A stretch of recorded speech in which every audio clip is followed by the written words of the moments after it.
Welcome back.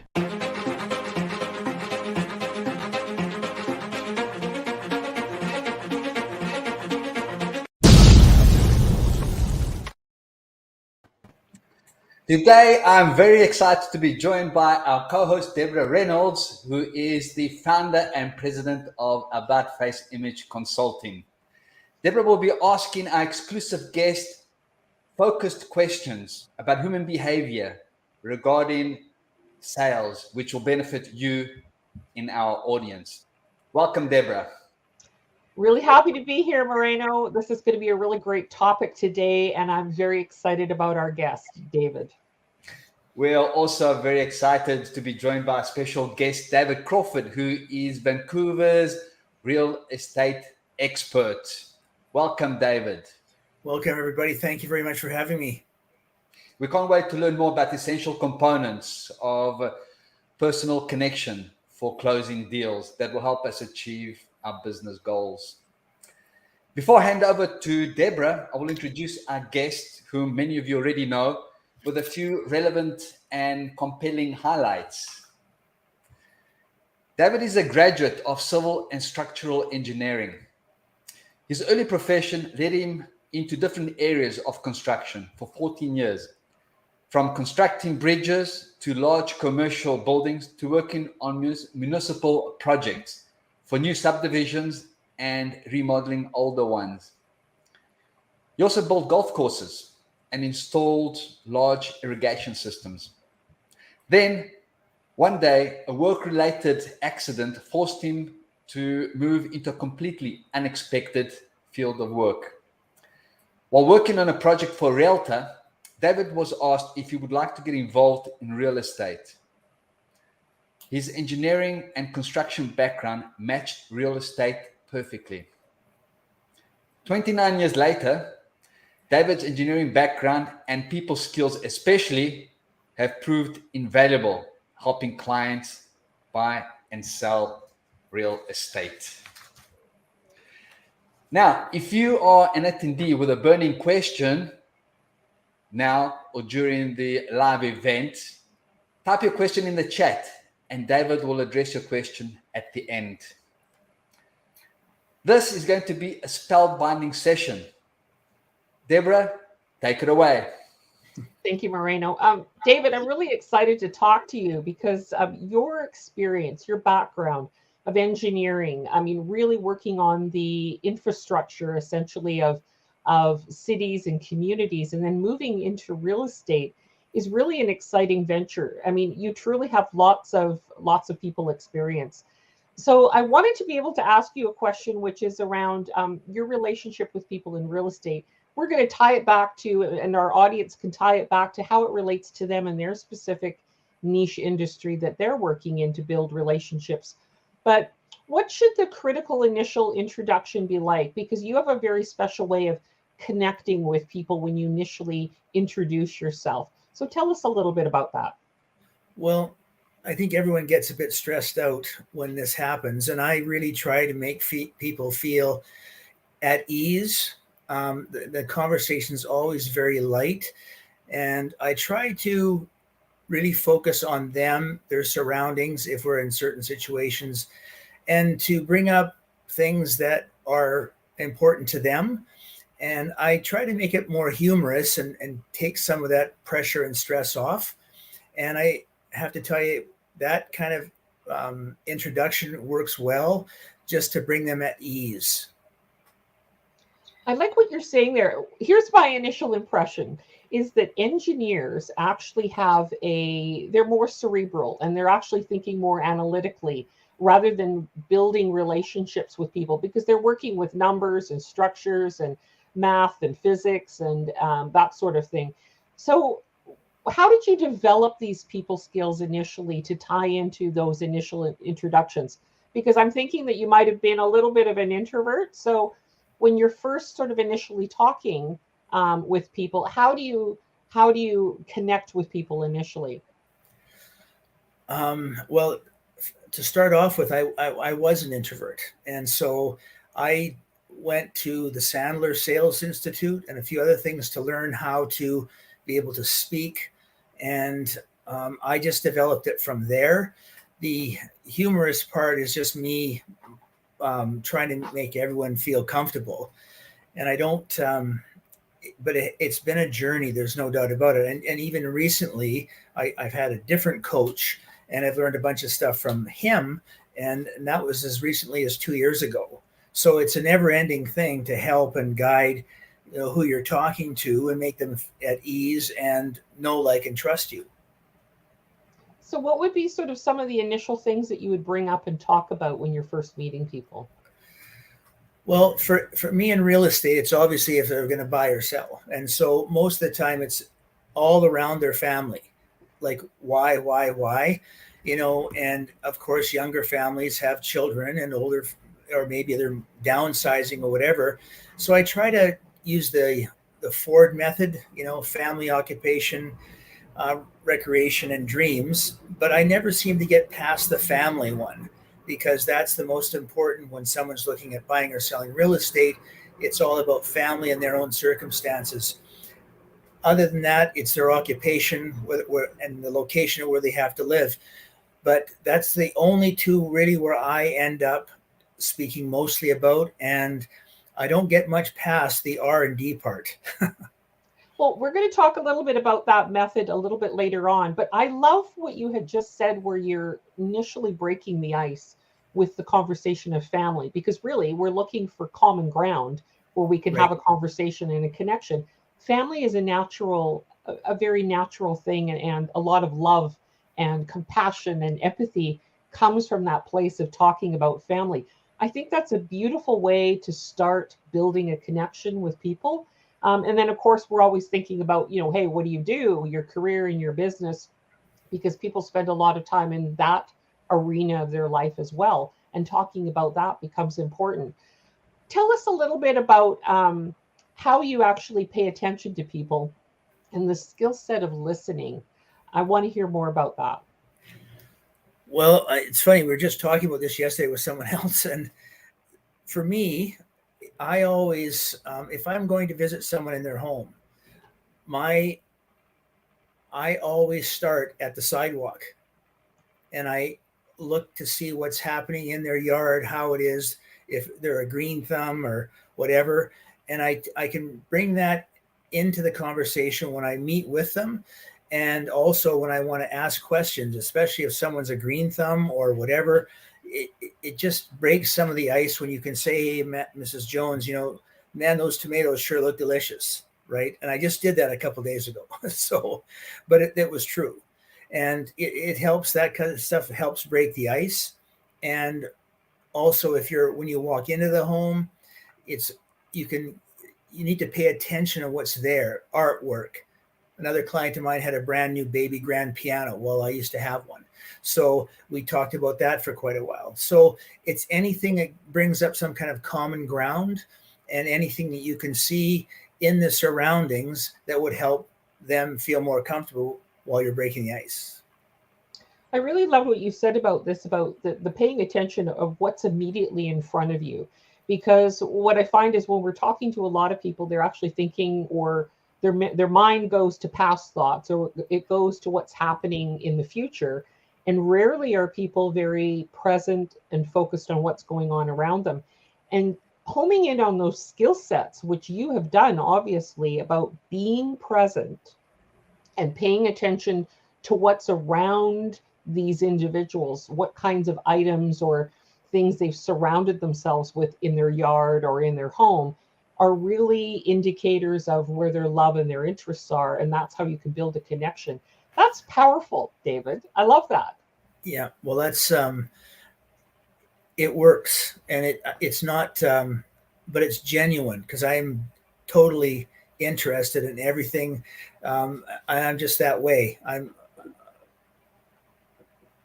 And the genuine nature, the authenticity has to come out, because if we're really going to do well in building relationships with people and in sales, rather than going with a I have to get mindset, it's really the connection and the authenticity and the curiosity, being curious about what's around you and asking a lot of those questions. And that shows that you have a really deep interest in people. And we want to know that. I mean, when we're connecting with people, whether they're realtors or whoever they are, and they have something to offer to us, we want to know that they really care about our needs and our interests.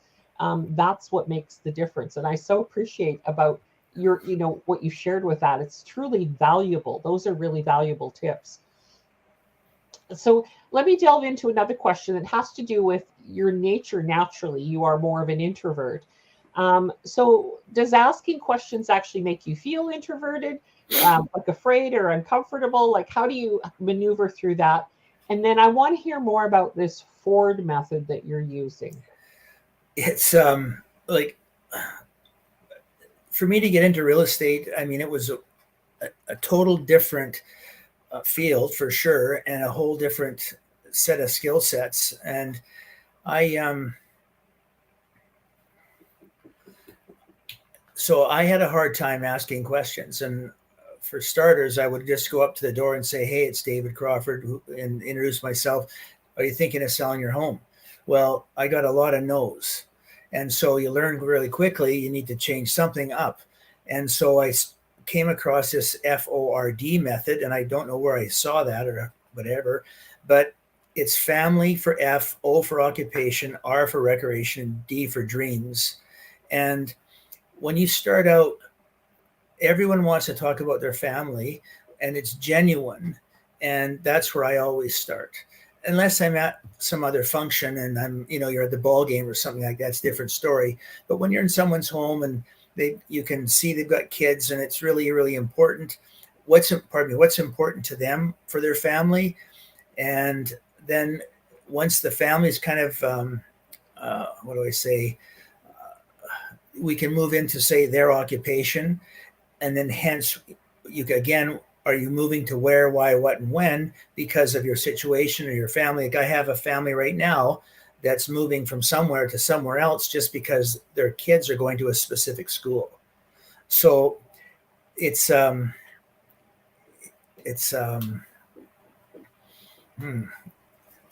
So I like that. Okay, the family first, the occupation second. Tell me a little bit about the industry of what you're experiencing right now. Of course, with the pandemic, a lot of people were hunkering down and building home offices. Are you still finding, I mean, we're the tail end of COVID, of course, and different resurgences. Is it still more popular now for people to want to have the home office space to build their business from the home? It actually is. And it's as I go around in, the areas that I work in, and you knock on a door during the day, more people are home now, which is kind of unusual because it used to be go after 4 o'clock, people would be home, but now people are home during the day.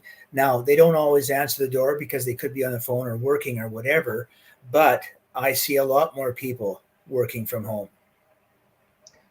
That's interesting, and it's also really important to know because when we're talking about homes, we're talking about space and how that space is utilized, which Right. kind of transitions into like the family space where you might be working within the home, but also how different rooms are used from a recreation point of view, or different recreational items where they're stored, whether they're in the garage and it's kayaks or it's fishing boats or hockey sticks, that kind of thing. Right. Um, so, what are you finding right now are some of the more interesting dreams that people have for what they're looking for in homes? What sort of comes to mind?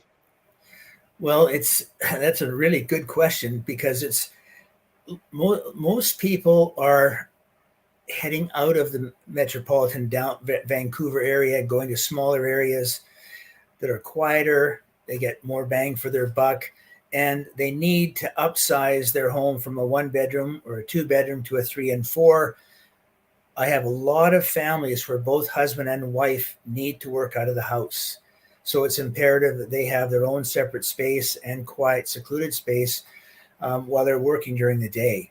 So that's become a real issue. So as you go out further, east from Vancouver, that's where that's happening more so.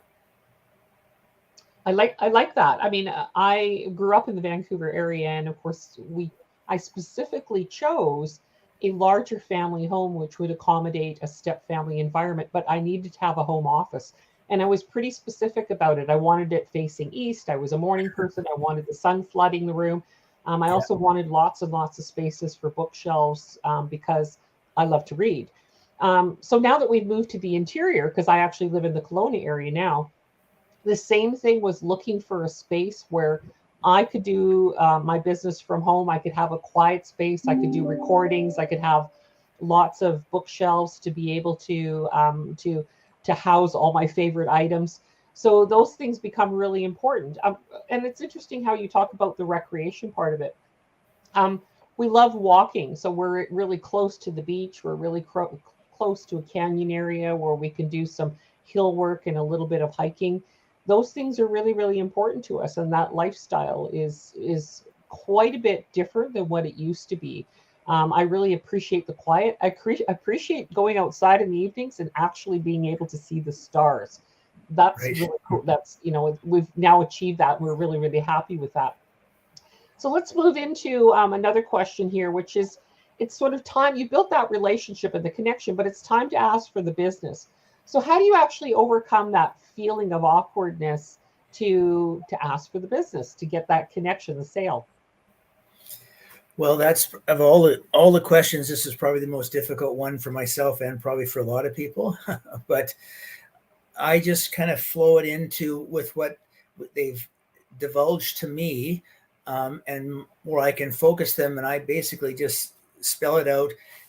There's this opportunities are in this location versus this location. Are you looking to proceed? Would you like to move forward? Do you want to see some homes first? Before you sell yours, et cetera, et cetera. I really don't. Each person's totally different, and each scenario is different. And again, I paid attention when I'm asking the questions to where I'm going to take the conversation. That's interesting. And I like what you were saying about, your sort of the questions about, do we sell first or do we go look for homes ahead of time? And we had over the years, we're looking for different homes. We had always thought you got to sell first and then go, or sort of look for a home first, put an offer in, then go sell your house. But this last time we did it the opposite way, with full trust and faith that we would find what we wanted. But we actually sold our home, put everything into storage, and then we went to look, and we actually wrote down a very detailed list of all the features and elements that we were looking for in a home. We got exactly what we were looking for. So Perfect. it actually created a lot less stress because there wasn't that pressure of, am I going to be homeless? Because we were comfortable living out of suitcases or backpacks and folding Right. chairs, which we did for several months while we renovated. Yeah. But what we really found was that the pressure of the timeline was taken away when we simply sold our house. And then we went, okay, now we have the freedom to go look and not be worried about a timeline, because we were in a much better position of being able to offer right away and close the deal really quickly. Right. Yeah, those things are important. So let's talk about the final question that we have for you. It's kind of like a long game of following up with people and connecting with people and building the relationships, which is really important.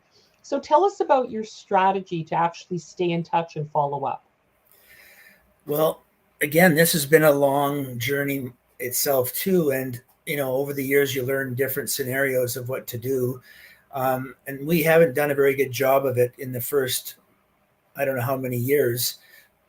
But now it's a different scenario. We really pay attention to the client themselves. What are their dreams? What do they like to do? Again, you pay attention. So if you're giving a closing gift, for instance, it's what they know, like, and trust, if you want to say, and they, their colors, all sorts of different things like that. You pay attention. Now, over the year, we do not give out seasonal gifts. For us, it's birthdays, anniversaries. A big hit is cookies for their kids, and we do that. And we celebrate Canada Day by giving out painted Canadian rocks and Canadian flags in a little box, and just little things to touch base. We do that about 4 times a year.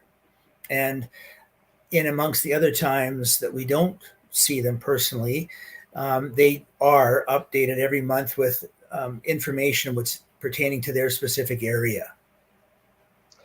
Tell us a little bit about the frequency of the phone calls you'd make versus emails or other types of connections.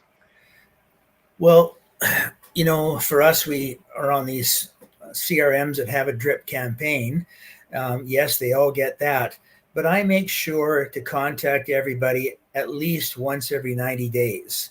I'd like to do it sooner, but there's just too many. Yeah, and the follow up is really important, like that connection and not missing becomes really crucial. It's important.